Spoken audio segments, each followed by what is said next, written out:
Welcome back, 1570 AM, Baltimore Positive. My next guest is Nestor Aparicio. Always fun to have you on, Ness. Welcome in. Hey man, it's fun to be here in the middle of summer. The All-Star game's over. The Orioles are home. It's relevant. The Dodgers are coming. This kid's hitting 400. I watched the All-Star game the other night, and it's the middle of summer. When I think of the All-Star game, I went to 17 All-Star games. Good So for I you. had to That's add it awesome. up. Before it was because I was still going recently. I went to Washington a couple years ago. My wife had never been to an All-Star game, and when she got cancer back in 14 and 15, the summer of 15 we did the tour, and the tour was supposed to end at the All-Star game in Cincinnati, but we had already been to Cincinnati on the tour, and we literally we were just tired. It was 30 days. It ended on that Sunday, and we were supposed to go from Cleveland to Columbus to Cincinnati for the All-Star game, and we bailed on it. And I said, look, I'll take you next year to San Diego. And then she got cancer Hmm. again. So we didn't go to San Diego the following year, and we didn't go to a couple of them. And then it was coming to Washington. I'm like, hey, I'll make sure you get to Washington. She wound up going with her friend Michelle Bresnick. While she was also a bone marrow transplant survivor who was her coach. From There Goes My Hero. But she loves baseball. Michelle does too. So the All Star Game thing. When the stand up to cancer part, we had the signs in Washington, so I put that up. But I have so many All Star Game memories. But today, the day of your show, Thursday, July 13th, not only Live Aid Day, which I didn't realize everybody's sharing Live Aid stuff because and I went to that in 1985, but it's the 30th anniversary today Hmm. of the Major League Baseball All-Star Game in Baltimore. And I don't know, man, that's like a watershed moment, right? Like I don't know how many moments we've had in adulthood with baseball. Everybody, Delman Young, Cal Ripken, Right. 21-31. 21-31 was 1995, right? I mean, so these moments that you would want to have with baseball that we hope we're going to have this summer, right? Like that's what we're all hanging on to, that Urias is going to get the big home run in the eighth inning to beat to take us to the World, whatever it's going to be. I mean, it's always going to be some um, Tito Landrum, Rick Dempsey. That's the star of all of it, right? But I love baseball, and my last name's Aparicio, and things like the All-Star Game. And this weekend I had, I don't tell Robbie Senior, but I cheated on him. I had Robbie Junior on the show this week. Robbie Jr. is very good. In fact, they just did a segment with Fox News, Fox Business, and they were invited right back. I mean, both of them are very well spoken, very intelligent, and very knowledgeable about all things, particularly sports. Have you known Robbie Junior since he was born? I mean, I've, I've known I've Robbie for a long time. a long time. Yes, absolutely. Yes, yeah. That's great people. Absolutely. Well, so I had Robbie on this week, Robbie Jr. on, Robbie Jr. because He's a lot of fun. well, the reason I had him on was because they're doing the Babe Ruth Museum this weekend. They're doing the card show down there, Al Bunbury, like all of this stuff. I did that event last year. I went down there. Mike Bordick was there last year, and I got to sort of reconnect with him because one of the things about having my press pass taken away from, I don't have access to the people anymore. I don't know Adam Jones. He knows me, but I don't know him. So, because I didn't have access in that era. So spending time with people around sports, around baseball, around cards, around collectibles, around history, I love that stuff, So sitting here talking about old baseball cards and talking about the All-Star game. So the 93 All-Star game, where were you? Did you go? Did you watch? Where were you in your life at that point? Because the Orioles, let's be honest, Dennis, you might have been watching the NFL draft, but you weren't a Ravens fan yet. No, I was in the weeds. Kids were little. I was grinding, working 80, 90 hours a week. So no, I was not much into baseball even back then. So I Okay, had a so you little, didn't go to Fan Fest, you didn't any of that, none of the above, man. I was selling cars. It was a tough economy at that point, and yeah, I was just humping, selling cars. That was my only focus. I was Trying to pay my literally mortgage. I was a year and a half into a radio career, right? I've been at the paper, two Right. different papers, 84 to 86 and 86 to 92. So this is 93. We're broadcasting at that point from the Radisson Lord Baltimore downtown, back on the third floor behind the ballroom. We had suites. We had 6 rooms that were the worst rooms in the hotel. They overlooked the alley. All you smelled was the T-bone steaks coming off the grill and the I see. cheeseburgers coming off the grill. And we had one set of rooms that was the executive offices, one set of rooms that were the studio, and then one set of rooms that were the production. We had the whole back behind third floor of the Lord Baltimore. And also, I mean, I ran into Trent Reznor in that hotel from Nine Inch Nails. But that particular night, All-Star Game night, I ran into Johnny Bench. I came down the elevator and there's Johnny Bench in the lobby because it's the All-Star Game. You know, Bob Uecker was there too, just as an aside. But it was one of the 5 hotels kind of putting people up. There was no Four Seasons, the Harbor Court, but Sure. Hyatt was the main hotel. But I picked my credentials up at the Marriott next to the stadium. The Marriott everybody forgets is there. The little Marriott that's right by the Hilton. Like I was there a couple weeks ago and I walked in there. I'm like, what memories do I have here? And I'm like, I picked up my All-Star Game credential here in 1993. So when I, walk the streets of the city, but that day, that time, that weekend, that fan fest, my son was 9 years old. My son was born in 1984, so it was a big deal to him. I took him to Fan Fest. I had a badge and like I used to drink beer with Mike Messina before and not before games, but after games. But see him before games and walk the city. I was at the ballpark at 2:00 every night. I always tell you the stories about standing by Greg Biagini at the '93 All-Star.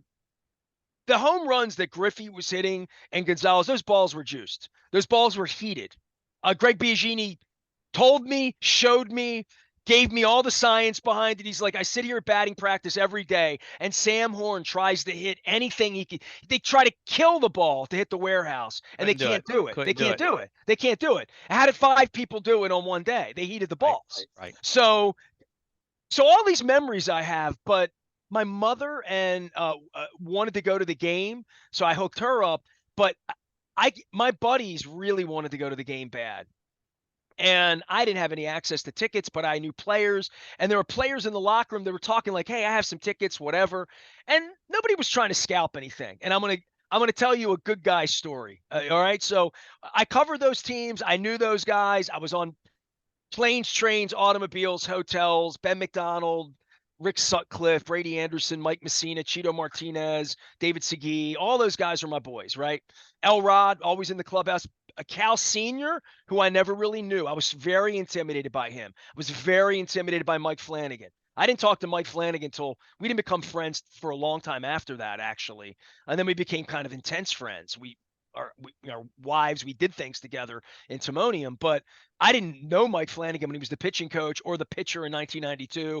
I was scared to death of those guys. I really was. Even as a 10-year reporter, I didn't mess with Cal Sr. Cal was more my age, and I got on with Cal. But so in 93, I'm in the locker room week before the game. My buddies all really wanted to go to the game, and I wanted to be a good friend. I'm on the radio. I've been on the radio a year and a half. Chris Hoyles had a couple of extra tickets. And he said, hey, I'm doing my best, Ohio, Chris. Hey, I got a couple of tickets. I know you these might want to go to the game. You know, they're not very good seats. I mean, they're on the moon, but So I said, Chris, apologetic. I got you. If I get these tickets from my friends, they're going to love me forever. He's like, well, I only have 4 of them. I'm like, give them to me. Yeah, so I'll take them. So Kevin Eck, Swish Morrison, John Raffalidis, may have given the other one to David Hill. I don't remember, but I wound up giving tickets to my friends, and I said to them, the only rule is this: I get the ticket stub. I just want to have the ticket stub, so I have it. The tickets were in section 388, which is where I told everybody to meet us for Free the Birds.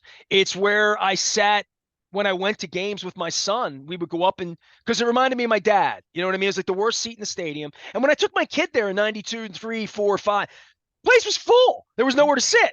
So, let's go sit up top. It's fun up there. You had a ticket. Happy to be in there. You can see the strike zone from there. I would always say I like to sit in the outfield because you can see the strike zone. Way better than anywhere else in the stadium. Now, my seat behind home plate when I was a media member, where Luke sits, second level up right behind home plate. It's a great seat. I mean, it's where you should watch the game if you're a media member, right? But I like the outfield seats. So they sat up on the moon. The free Willy, when the sign went over the edge, I was up there visiting them. And the auxiliary press box was below that. So the auxiliary press box was like in 286, like where they have the bird feed room. It was the club level out in left center field. And that whole weekend was magical, man. I was in the dugout during the home run derby, Dennis, because the cops knew me.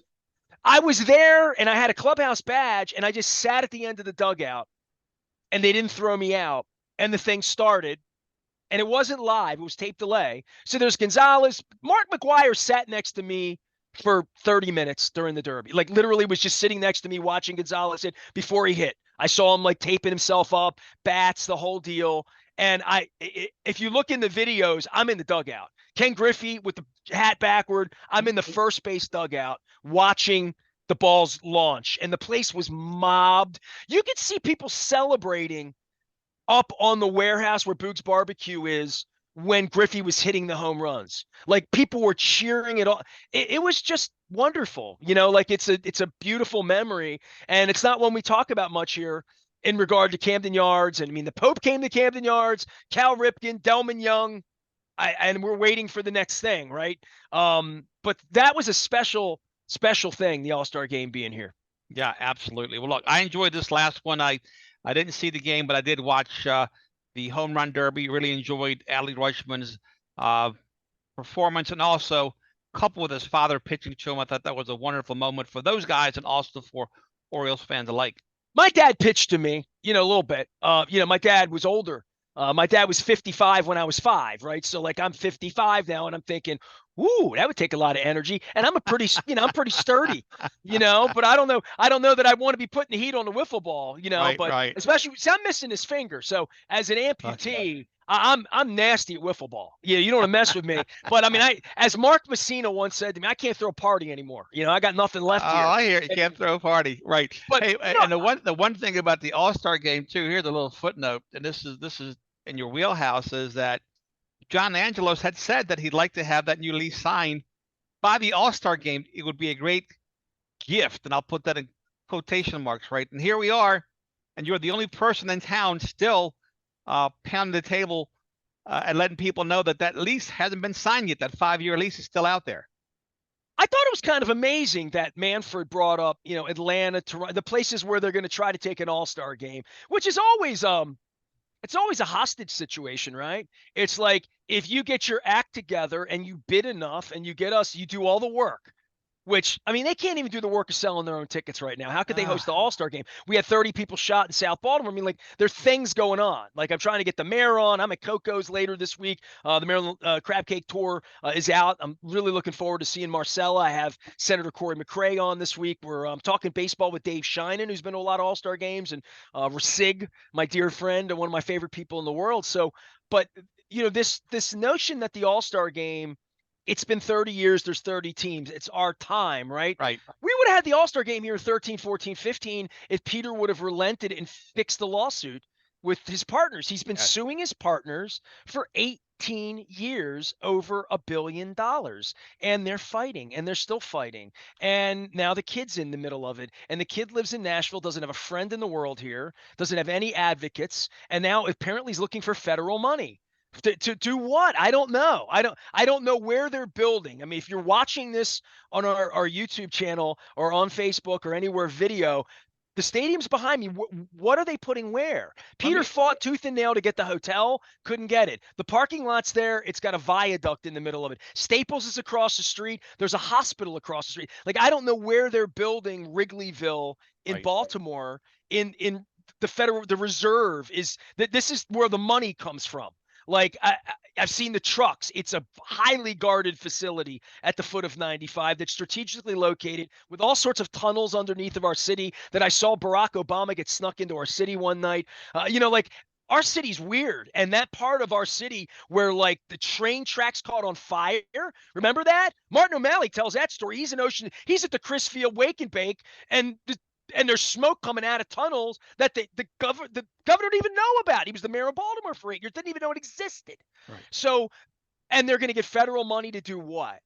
And who's the architect of this? John Angelos has never had a popsicle stand, let alone a car dealership or run an AM radio station for 25 years successfully against all tides. He's born on third and hit a triple, and they're going to give him $2 billion of federal money to, like, build a casino. I don't understand it. So this is where I get off as a journalist then and saying, why don't you sit with me and explain it to me? Explain it to me so I can sell your bourgeois to the people so we can further enrich you. Because that's really what it's about. It's about enriching Steve Bisciotti and Angelos and their families and their legacies. It's really not about building the city up. It really, if it is, come see me. Come see me. Come sit and talk to me. Come tell me how it's going to make the city better. And I'll tell Dennis to tell his customers and his employees and Mr. Coons, and we'll get a dealership downtown, and we'll have a Top Golf, and we'll have, like, great. Let's do what they did in Cincinnati, Atlanta. But give me the plan. Come sell it to me. Because you know who did this, Dennis? Edward Bennett Williams, Larry Lucchino. When I have Marty Conway on, when I have Janet Marie Smith on, when I have Charles Steinberg on, when I have Rick Vaughn on, these are the real people that built this thing. And when I have them on, they were like, we were transparent at every step. The first people we went to were the Baltimore Sun and the Washington Post, because we knew that they had the customers that were going to fill our place and create excitement around this thing that we were asking our taxpayers to build. And then 5 years later, Art Modell came in and asked you and me and Mr. Coons for tens of thousands of dollars for the right to purchase seats that I would later be thrown out of by some guy named Chad Steele. I mean, I've lived through all of this, so I get to write the book on it. But the next chapter needs to be about the city for both of these franchises that have kind of done very, very well, over the last 30 years. Help us rebuild our city. Well, here's the thing about the Orioles, Nestor. I mean, they have a very low payroll. I mean, do you just think he's just buying time to sell the team without making any other investments? Everybody tells me that he is dug in to the partners, to his mother, to his brother, that he's here forever, that John's going to own the team till he dies. Okay. And that's what he believes. Okay. So that now I don't know that. And I listen, Dennis, I mean, I hate to get flippant on your show, but I'll get flippant on my own show. But like, he came out of the box lying on Martin Luther King Day. He came out of the box intimidating a guy that's now lost his job, right? Dan Connolly has lost his job. And other than Luke, and I'll put myself in that category and a handful of other baseball people here, the Peter Schmucks of the world, people that have seen it all, that have chased Peter Angelos around, that have been on airplanes, that have paid their own way, hotels, all-star games, World Series, spring trainings.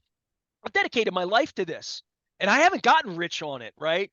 But like, there's a point where if he sat with me, I wouldn't believe what he says. He told me he was going to open the books in January. I'm not just a journalist. I'm a citizen. I'm a taxpayer. I'm a fan. I'm a lifelong fan. I'm an Aparicio. I'm a vested business owner. I'm all of that. Don't lie to me. And don't lie to me. And he's already a liar. So, and I don't know what else to call it. And he's a coward. He won't come forward. And now, tick-tock, tick-tock. Oh, but Dennis, whoa. Marlins are in town.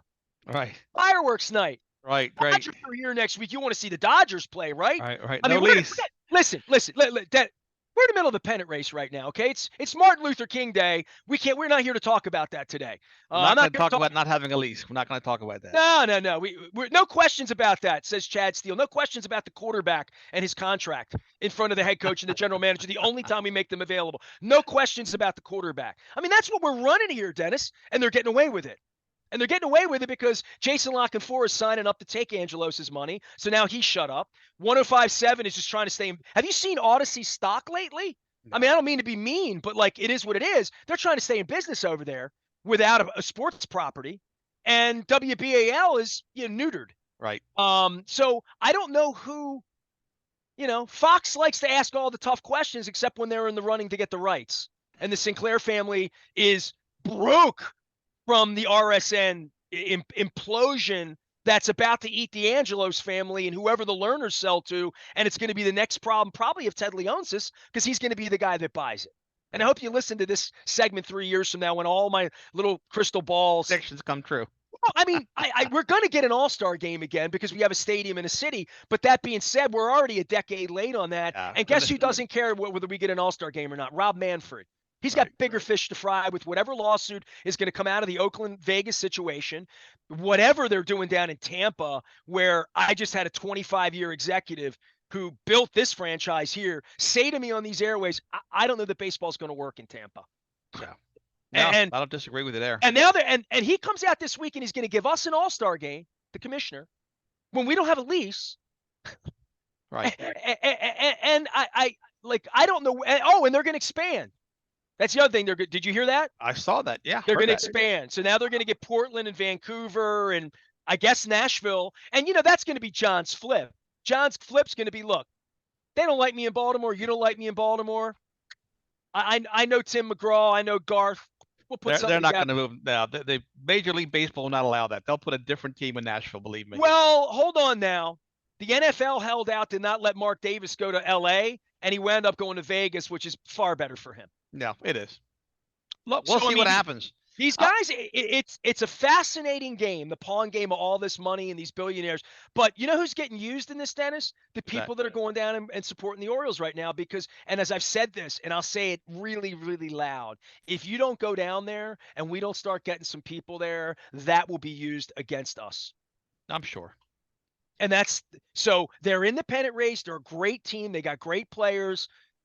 They're doing promotions of all kinds. If I'm not down there next Wednesday, watching the Dodgers play, then shame on me. I'm a bad citizen. And I've talked to a lot of people about I don't know what they're asking for in regard to the lease to say, is it a good idea or is it not? I just come forth. Be transparent. You're asking the people for a lot of money. You're asking for the future that we're going to be a part of. Make us a partner in it. Make me and my family a partner in it. More often than not, the longer you hold out, the better the deal gets. So. Oh yeah. Oh, yeah. When banks compete, you win. You win. So the longer that contract stays blank and unsigned, the better it gets for the Orioles. The worse it gets for the city and the fans and everybody else. I thought about it. I do think about this when I'm not on the air, so I have something to say. And I literally was laying in bed thinking about this and thinking, John Angelos doesn't have a care in the world. I mean, not a care he has no motivation. No, he has good problems. To do the right thing, to do anything at all. He has good problems. Not all problems in life are bad. I tell that to people all the time. He has good problems. He's rich and about to get richer. That's a fact. Right. No matter what. Someone's going to pay. He doesn't need to sign the lease. What are they going to do? Kick him out? Nope. We're going to take the stadium elsewhere. I mean, there are no cards. Wes Moore has no cards in this, which worries me. Yeah, I know. Dealing with the wrong cat, that's for sure. Nestor, I appreciate your wisdom and your insight. We'll see how your crystal ball works 3 years from now. We're going to hold you to that. Well, follow me on social media. I'll share some old pictures of ticket stubs and All-Star Game galas and running into Geddy Lee. And I have such great memories of it. I mean, I really, really do. And I want it back. And I want the greatness of all. I mean, that was a great time in my life. Absolutely. And Absolutely. and we all want that back. And I think when you see Rutschman versus Rutschman and you see our players and you see that we really have a pennant race here and the Orioles are significant again, I want them to be as significant as possible. Absolutely. I really do. There he goes there. Nestor Aparicio. A little nostalgia this morning here on 1570 AM WNST. We'll take a quick break and come back right after this. Oops.